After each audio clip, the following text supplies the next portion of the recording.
Good day. I'll be walking you through uploading multi-users on your Active Directory using the PowerShell.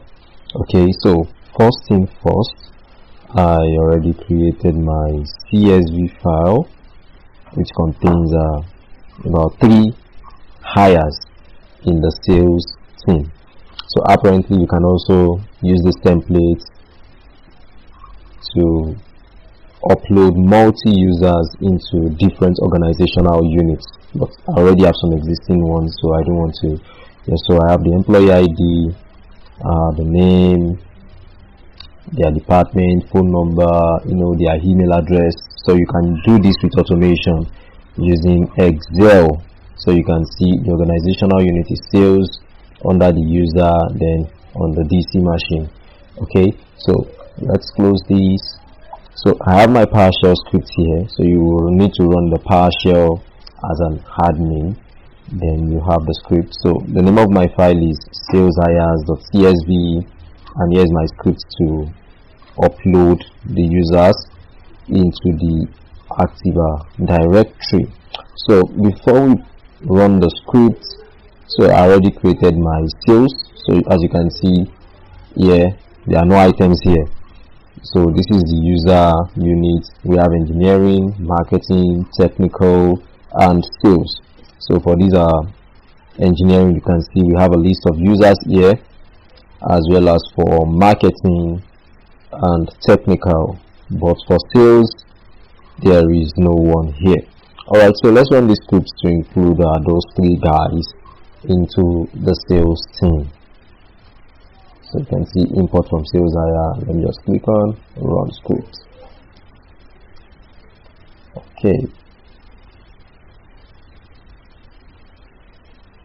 Alright, so while this is coming up,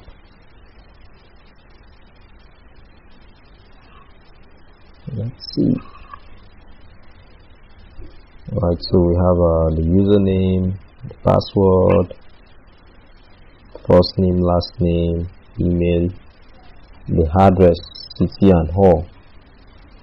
So it says it's currently loading into the AD. Okay. Alright, so that means the script ran successfully. Yes, let's go back to our AD to check. Alright, so let's just refresh. Okay, there's the refresh button here. Alright, so this is refresh here. So having refreshed it now, you can see we have these 3 guys here. Yusuf Okunlola, So the email is Yusuf Okunlola, as I showed you earlier in the CSV file.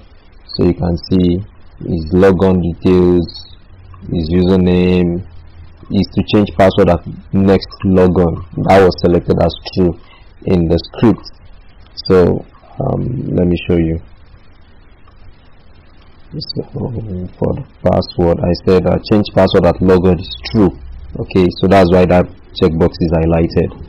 And we can also check for say Ibrahim Amzat, that's my G. So you can see I customized the email as ibroken.amzi. Apparently this is not to be used for official reasons. This is just a test. Okay, official format is the first name dot the last name, as the case may be for your organization. Okay, then you can see it's checked. User must change password at next logon. Alright, so thank you. So if we say we want to do for the different organizational units, I'll put that as a test to you. So let me show you the one I used for the multi-upload, not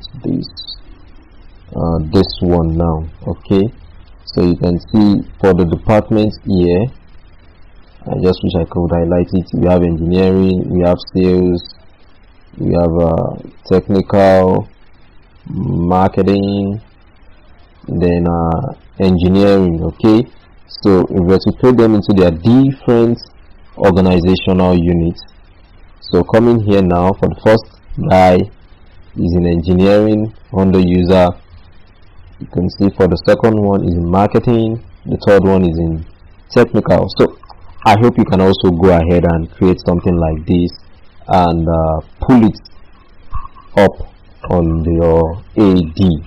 Okay, so by the way, this is just joyab.local. It's a local machine, and here as well on my VM I have like 2 Windows 10 computers.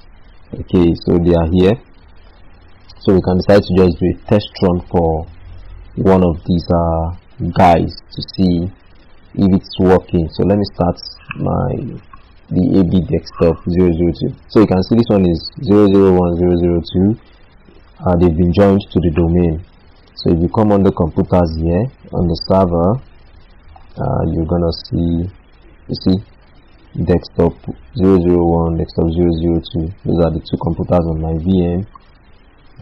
Let's check their properties. When you open it, you're gonna get some details, so you can see it's a workstation. Let's check the operating system. It's Windows 10 Pro.